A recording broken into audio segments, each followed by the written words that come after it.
The air has become unbreathable. The heat is unbearable. For vast parts of North America, Asia, Africa and Europe, it's a cruel summer. July 2023 was the hottest month on record. For the entire planet, it is a disaster. As the Northern Hemisphere burns, Australia's top medical groups, representing more than 100,000 doctors, are sounding the alarm. Our health system is not prepared for what's to come. Climate change is the greatest health problem facing humanity. We need an extreme sense of urgency. There's a 70% chance of an El Niño developing in Australia this year, bringing with it deadly heat waves, bushfires and drought. Experts warning the government must do more than plan to reduce the healthcare sector's emissions. It must prepare to save more lives. What climate change means is impacts on our infrastructure.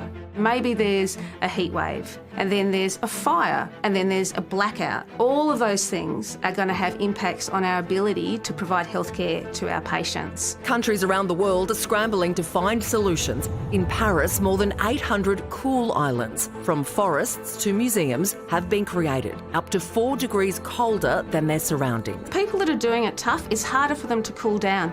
They tend to be in less well-insulated homes. So it's, really up to our governments to protect these people and provide safe places for them to go.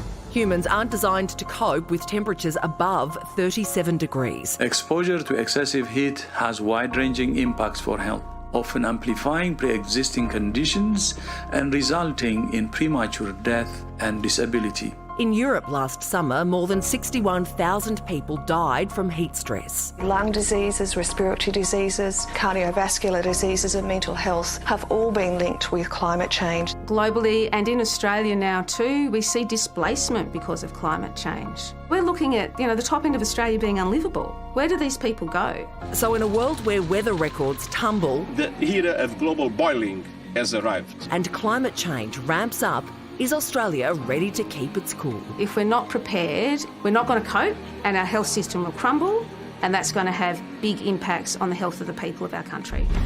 I'm sure we're all experiencing moments right now where we're seeing the news coverage out of Europe and the United States and the extreme heat waves and thinking, well, it's quite a pleasant winter here in Australia and probably that feels quite comfortable. It's sort of hard almost to imagine what it's going to be like for us when But every now summer and then you do around. worry about it, don't you? Like Yeah. you're like, oh, this is quite a nice winter. What does that mean for the upcoming seasons? Totally. And I think the other part of this, which, you don't often necessarily stop down to think about, is the people that are going to cop this are the people that maybe have less money to afford air conditioning or perhaps homeless, people that are in aged care or need access to hospitals.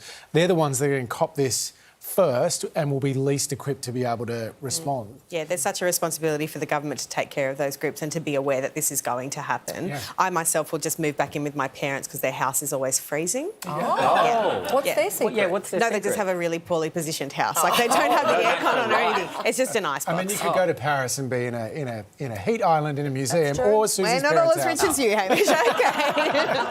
Okay.